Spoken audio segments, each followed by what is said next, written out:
A continuación, RTVC Noticias, emisión mediodía. Este programa es para toda la familia. No contiene escenas de sexo ni violencia. Los menores deben estar en compañía de los padres o un adulto responsable. Contiene sistema closed caption. Este programa fue financiado con recursos del Ministerio de la... Atención, el Ministerio de Salud anunció cambios en el manejo de los casos positivos de COVID. Laura Rojas, buenas tardes. ¿Cuál es el nuevo procedimiento? Adelante. Carolina, ¿qué tal? Muy buenas tardes. El Ministerio de Salud confirmó que los días de aislamiento de las personas que presenten síntomas de COVID-19 ya no serán de 10 o 14 días, sino de 7. Y ya no será necesario presentar la prueba PCR negativa para cumplir posteriormente con esos días de aislamiento. El Ministerio también confirmó medidas para los asintomáticos. Las personas que son asintomáticas, que no tienen ningún síntoma, si están vacunadas, en el caso que tengan esquema completo, 2 dosis de vacuna, y esas personas no están obligadas a hacer aislamiento preventivo. Ampliación de esta información en minutos con el director de epidemiología del Ministerio de Salud. En RTVC Noticias es momento de conocer nuestros titulares. Listo. Cambios en el manejo de contagios por COVID-19. El aislamiento pasó de 15 a 7 días. Primera eutanasia en Colombia por enfermedad incurable será practicada a Víctor Escobar esta noche. Segunda noche de disturbios en Usme. 12 personas fueron capturadas y 8 menores de edad aprehendidos por las autoridades. Luto en los medios de comunicación colombianos. Murió el periodista Andrés Salcedo. Jugaban ingleses y argentinos en presencia de la reina Isabel, reconocido por sus transmisiones del fútbol alemán. También falleció el legendario actor Edgardo Román en sus papeles en producciones como Pero sigo siendo el rey, Romeo y Buceta y Los Victorinos. Demostró la casta. Ya pasó. Atención conductores, programen su regreso a Bogotá. Tenga en cuenta que habrá restricciones para su ingreso el lunes y desde el martes el pico y placa será todo el día.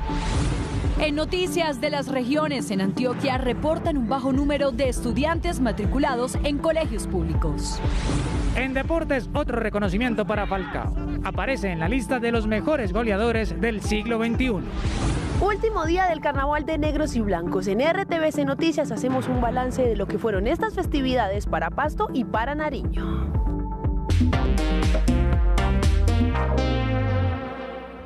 Bienvenidos a RTVC Noticias, conectados 24/7. Hoy le será practicada la eutanasia a Víctor Escobar, primer paciente que accede al procedimiento porque sufre múltiples enfermedades no terminales, pero sí incurables. Vamos en directo a Cali con nuestro corresponsal Carlos Gutiérrez. Carlos, ¿a qué hora será el procedimiento? Adelante.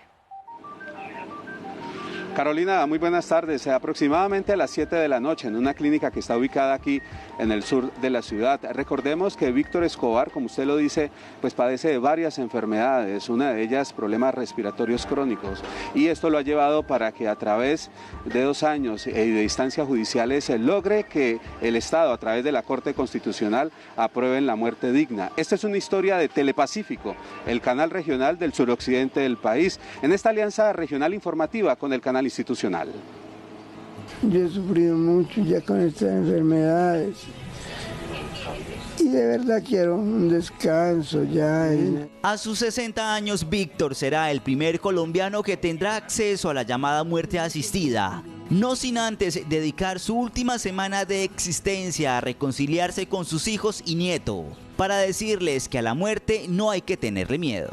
Él ha podido hacer lo que muchas personas no pueden hacer, y es organizar ciertas cosas y ciertos momentos en los cuales uno quisiera dejar antes de morir. Víctor le puso por voluntad propia fecha y hora a ese momento que muchos quisieran que nunca llegara. El estado de salud de Víctor es más lamentable, los dolores son más fuertes, las expectoraciones con sangre son más continuas y cada que él expectora sangre tienen que aplicarle morfina. Víctor Escobar será el primer colombiano en practicarse la eutanasia sin padecer una enfermedad terminal, lo que sin duda marcará un nuevo hito en la historia de la medicina para el país. El informe era de Alejandro Muñoz, ese es periodista del canal regional Telepacífico Noticias. Y decir que Víctor Escobar a esta hora se encuentra reunido con sus seres queridos en su vivienda que está ubicado en el oriente de Cali. Ahí están preparando todo para lo que será su muerte digna. Información a esta hora de la tarde en el sur de Cali. Carlos Gutiérrez, RTVC Noticias, conectados 24/7.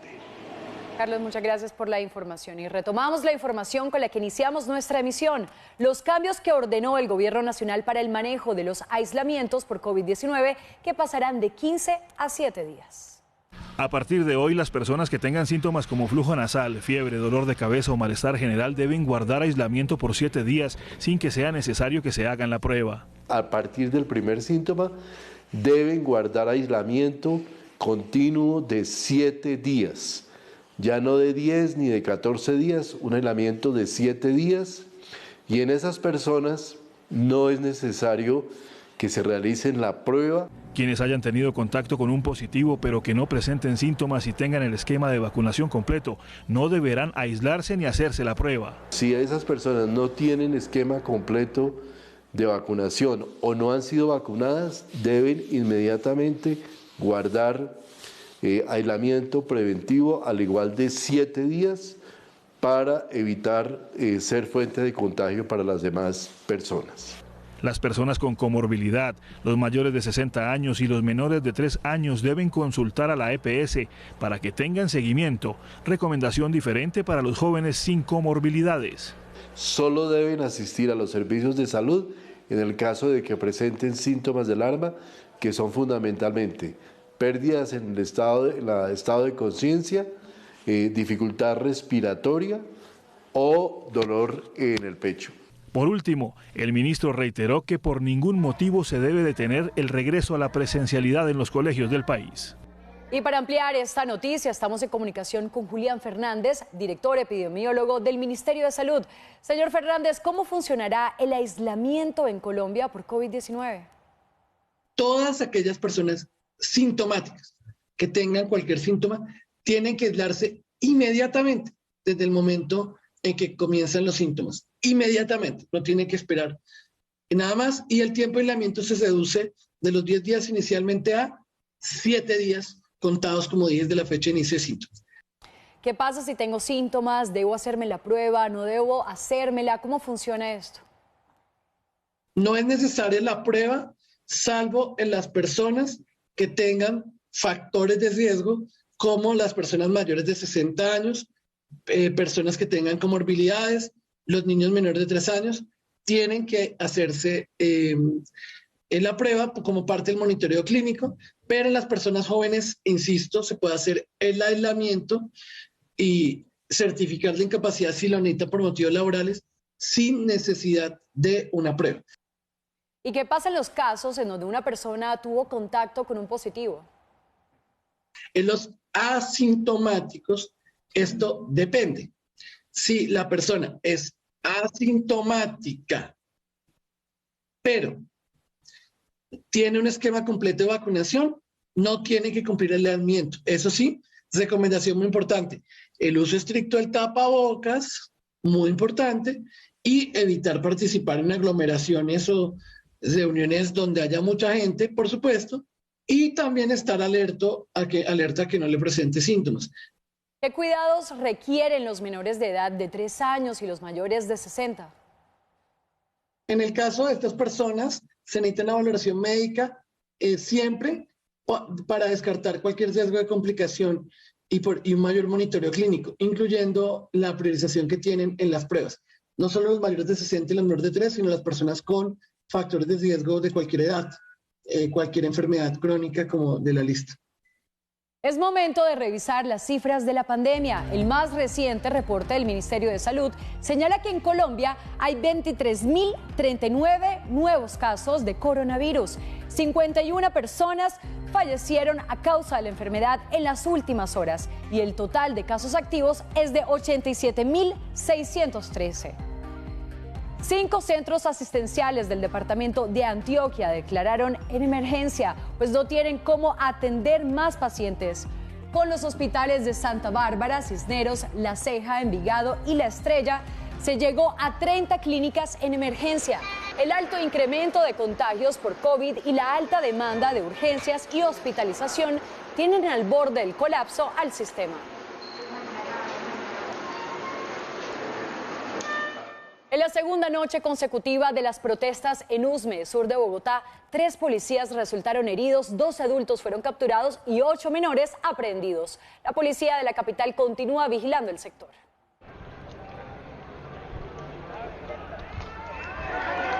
Este fue el panorama que se vivió en Yomasa de la localidad Usme.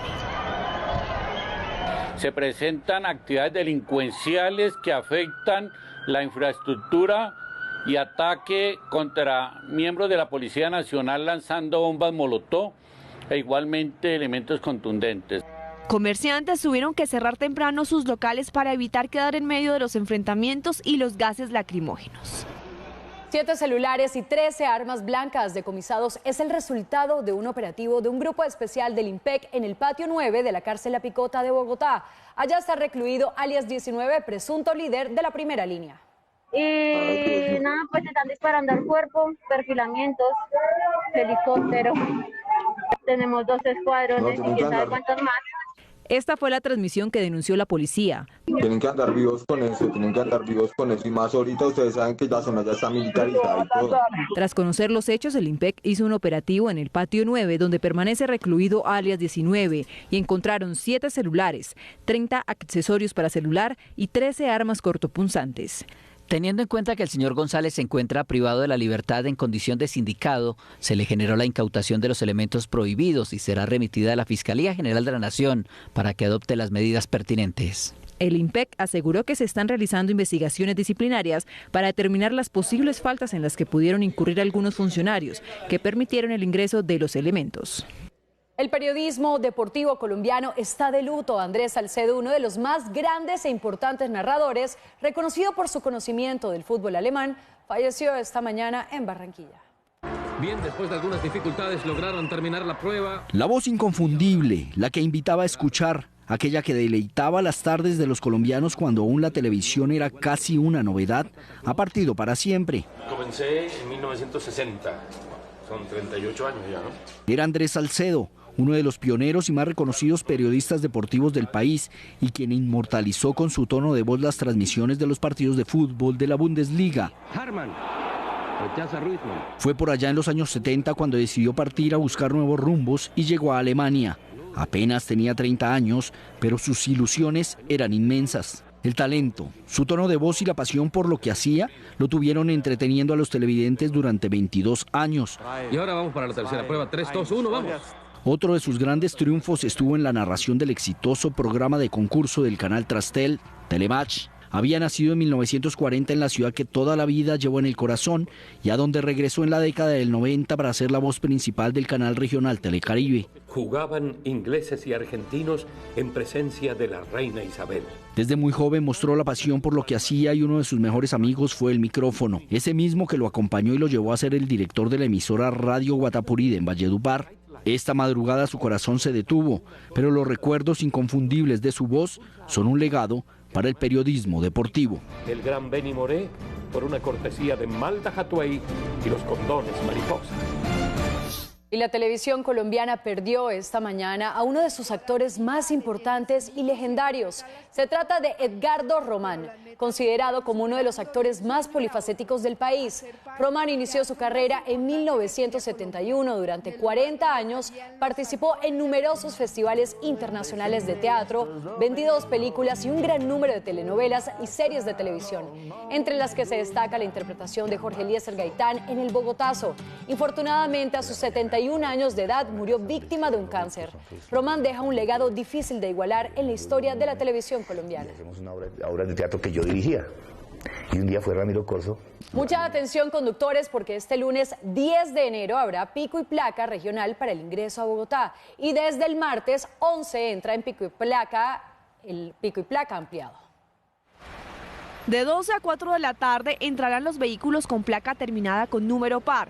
Desde las 4 de la tarde hasta las 8 de la noche los impares. Recordarles que está prohibido aparcar en vías nacionales y departamentales. En Bogotá, desde el 11 de enero entrará en vigencia el pico y placa ampliado desde las 6 de la mañana hasta las 9 de la noche. Las multas por violar las medidas serán de 500.000 pesos. Para los vehículos con placas finalizadas en 0, 2, 4, 6 y 8, la restricción aplicará los días pares y en los días impares los vehículos con placas terminadas en 1, 3, 5, 7 y 9. Vamos a pasar a tener 500 frentes de obra el próximo año. Explicábamos entonces las distintas causas de choques simples, vehículos mal parqueados, huecos y demás, y vamos a atender cada uno de esos temas. Pero para poder organizarnos bien necesitamos tener pico y placa todo el día. Las excepciones a la restricción son el pago de pico y placa solidario, que puede ser otorgado por un pago de 51.700 por un día, 403.200 por un mes y 2.600.200 por el semestre. También estarán exentos de la norma los vehículos que transporten 3 o más personas y que estén inscritos previamente en la página de la Secretaría de Movilidad. Se reactivó el incendio forestal en el Parque Nacional Natural El Tuparro en Vichada. El fuego había sido extinguido el 25 de diciembre, pero en las últimas horas se reactivó. Según la Unidad Nacional de Gestión del Riesgo, van 15.600 hectáreas devastadas. Desde el área se intenta controlar la conflagración. De acuerdo con un reciente informe de Naciones Unidas 2021, no fue un año alentador para Colombia en términos humanitarios. El número de desplazados a nivel nacional habría aumentado un 196% con respecto a 2020. Esta tendencia afecta principalmente a población afro de la zona pacífica y las fronteras con Ecuador y Venezuela. El fenómeno del desplazamiento en Colombia, como un denominador del periodo de guerra interna que vivió el país, sigue vigente en la actual etapa de postconflicto. Entre enero de 2021 y el pasado mes de noviembre, se registraron 159 eventos masivos en los que 72.300 personas se desplazaron. Así lo identificó la Oficina de Naciones Unidas para la Coordinación de Asuntos Humanitarios, que estima que en el mismo periodo, 57.700 colombianos tuvieron que confinarse ante la presencia y accionar de grupos armados no estatales. El gobierno colombiano se había referido días atrás sobre la problemática. La Consejería Presidencial para los Derechos Humanos ha venido acompañando a las autoridades territoriales en esta situación tan difícil que se presenta en materia de vulneración de derechos. Lamentamos profundamente los homicidios que se han dado, pero además de ello las amenazas que llevan al desplazamiento forzado. La métrica desagregada dibuja un panorama complejo, porque habla de un total de 18.097 familias forzadas a desplazarse, en un 33% por amenazas, 24% por enfrentamientos entre dichas agrupaciones armadas y un 9% por hostigamientos. La tendencia hace parte del informe Colombia, Impacto y Tendencias Humanitarias, que también esboza que 19.229 personas regresaron a sus hogares y 53.159 permanecen desplazadas.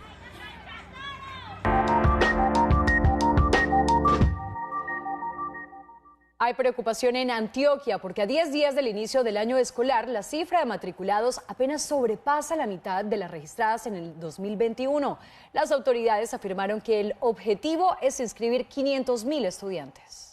Según las autoridades educativas del departamento, hasta el momento van unos 300.000 estudiantes inscritos. El año pasado el número alcanzó el 500.000. Y los muchachos, los jóvenes, sobre todo, se han tenido que ir a trabajar para ayudar al sustento de los hogares. Esa es una gran realidad que estamos viviendo. Se espera alcanzar la meta de 500.000 estudiantes inscritos para el 17 de enero. La comunidad educativa y los estudiantes en general manifiestan querer seguir estudiando en la presencialidad, que se normalice ese proceso educativo como lo hacíamos antes de la pandemia. Cerca de 26.000 estudiantes dejaron los salones de clases en el 2021. Nos dimos cuenta de que no contaban con los equipos tecnológicos suficientes y en el momento en que el Ministerio de las TICs proveyó para el préstamo de estos computadores, pues nos dimos cuenta de que no tenían la conectividad. Pandemia y problemas económicos, entre otros factores, serían las causas de la deserción escolar. El buque solar Melissa, cargado con 18.000 toneladas de combustible, pudo entrar al puerto de Barranquilla. La embarcación esperó por varios días para atravesar el canal en el sector de Bocas de Ceniza, debido a que la profundidad del río Magdalena no era suficiente para su ingreso. Durante varios días se trabajó en el retiro de la sedimentación que disminuyó el calado del sector. Los 100.000 barriles de diésel provenientes de Estados Unidos están en su destino.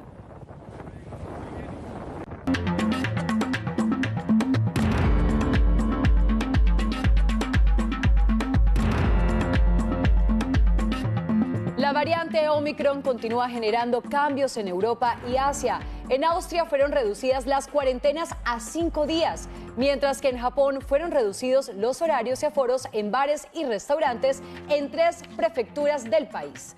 Más noticias del COVID en el mundo a continuación. Superando la rapidez de contagio del sarampión, una de las enfermedades más transmisibles del mundo, la variante del COVID Omicron ha impuesto un tsunami de contagios a nivel global. La OMS pide no relativizar su capacidad de afectación. Si bien Omicron parece ser menos severo en comparación con Delta, especialmente los vacunados, no significa que deba clasificarse como leve.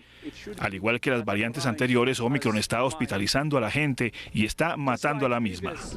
Y es que justamente Brasil, donde la nueva variante es responsable del 93.5% de los casos, reportó la que sería la primera persona en América Latina en fallecer a causa de la variante, un hombre de 68 años que contaba con 3 dosis anti-COVID. Estados Unidos, por su parte, blinda a niñas y niños mayores de 12 años del repunte de casos con el refuerzo de la vacuna de Pfizer. En Europa, a pesar de esas curvas en ascenso, países como Reino Unido, Italia y Suecia mantendrán presencialidad en los colegios, apoyándose de test semanales y bioseguridad. Y en Australia regresan algunas restricciones en Nueva Gales del Sur, que casi roza los 40.000 nuevos casos. La situación de orden público en Kazajistán es de contrastes. Mientras más tropas rusas llegan para ayudar a frenar la escalada de violencia por los disturbios en rechazo al alza en los precios de combustibles, el presidente kazajo ordenó a las fuerzas de seguridad disparar para matar a quienes participen en las manifestaciones y rechazó cualquier negociación. El Ministerio del Interior afirmó que 26 manifestantes murieron y que casi 20 resultaron heridos.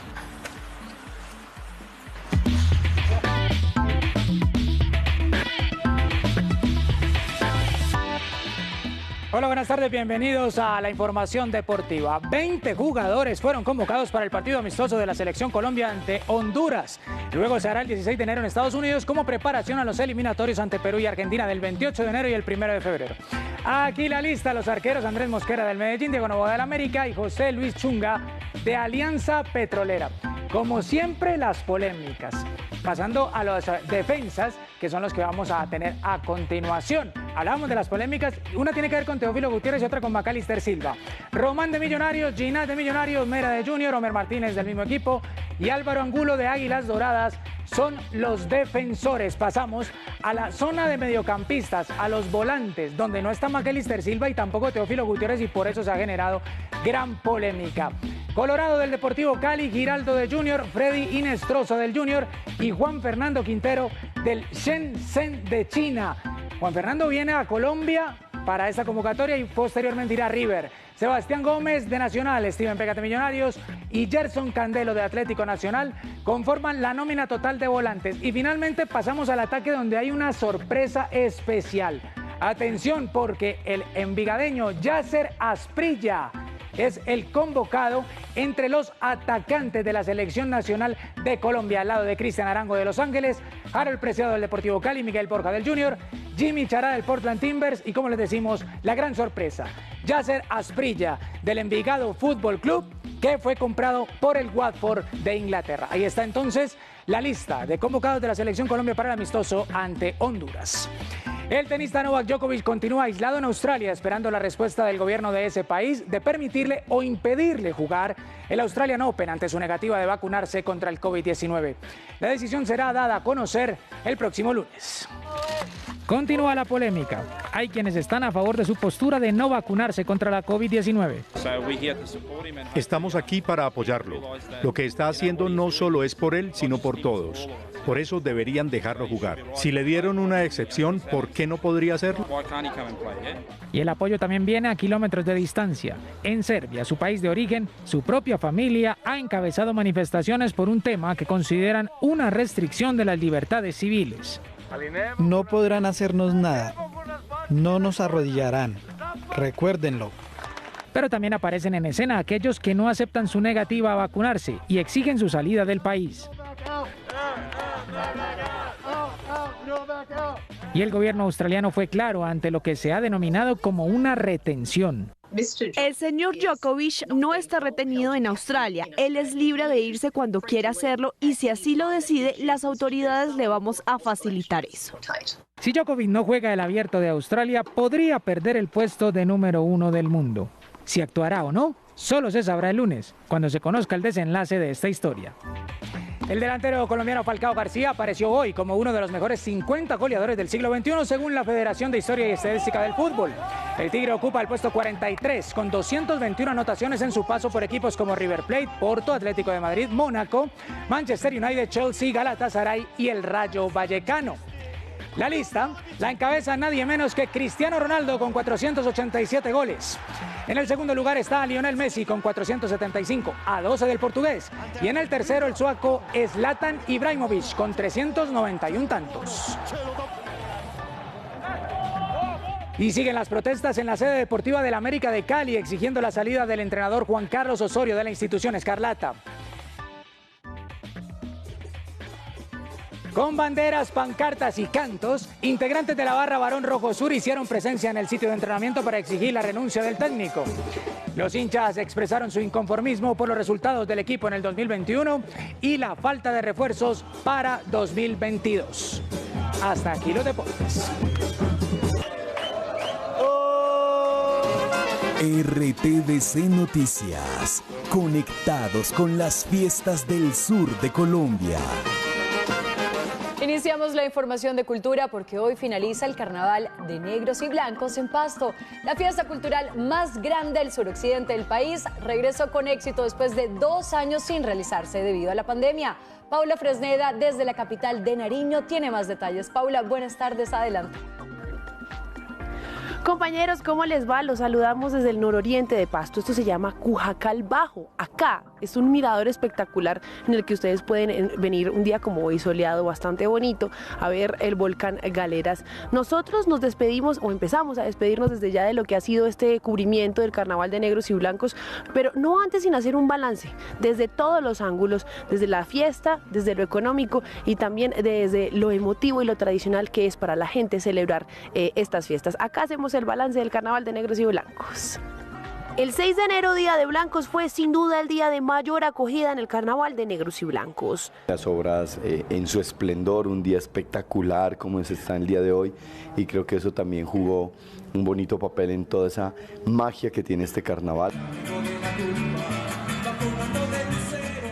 Cerca de 145 agrupaciones musicales, 4 escenarios habilitados y los diferentes eventos marcaron la pauta de unas festividades atípicas. Nos vimos desbordados ante la cantidad de gente tan impresionante, policía, equipo logístico, entidades de socorro, bueno, absolutamente todos.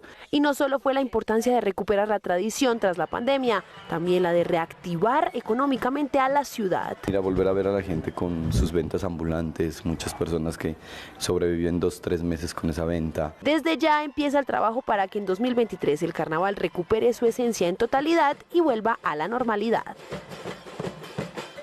Bueno, para este equipo de RTVC Noticias ha sido un honor poder llevarles un poquito más de la historia y de la cultura de este Carnaval de Negros y Blancos.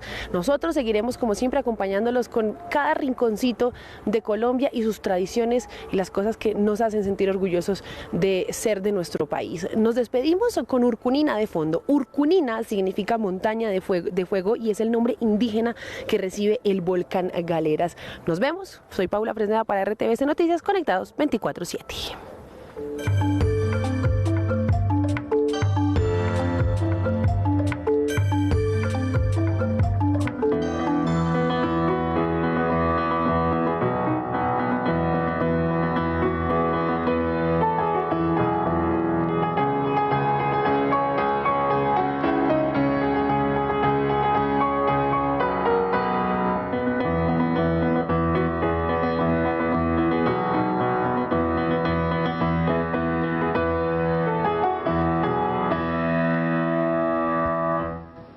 Yo los saludo desde el tercer día del 16º Cartagena Festival de Música y yo creo que esto ya lo reconocieron porque era el cabezote del Llanero Solitario, pero es también la última parte de la obertura de una ópera que se llama Guillermo Tell, que compuso Gioachino Rossini, un compositor italiano que a mí me cae muy bien porque primero fue muy exitoso, muy talentoso, hizo muchas óperas bufas, o sea, óperas cómicas, y luego de hacer como 40 y de estar en la cima de su carrera, dijo, ¿sabe qué? Yo me cansé, yo quiero hacer otra cosa, y se dedicó a la cocina, se volvió chef y comenzó a experimentar platos. De ahí vienen, por ejemplo, los canelones Rossini, que por ahí alguna vez seguramente ustedes también han escuchado nombrar.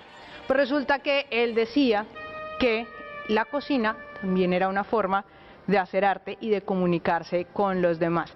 Gioachino Rossini es uno de los compositores que va a estar sonando hoy en el Cartagena Festival de Música.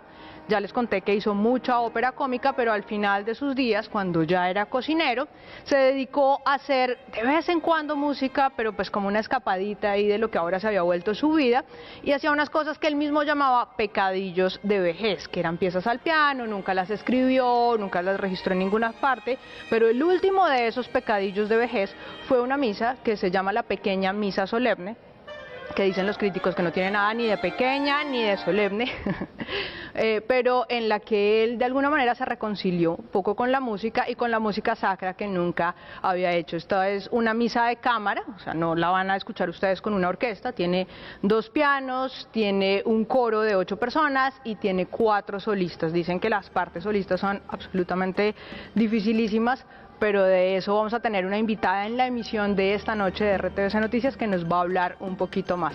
Así que yo me despido por lo pronto, pero los invito a seguir conectados con el 16º Cartagena Festival de Música a través, por supuesto, de las transmisiones de Señal Clásica y de las transmisiones en streaming que también hace la Fundación Salvi. RTVC Noticias del Mediodía.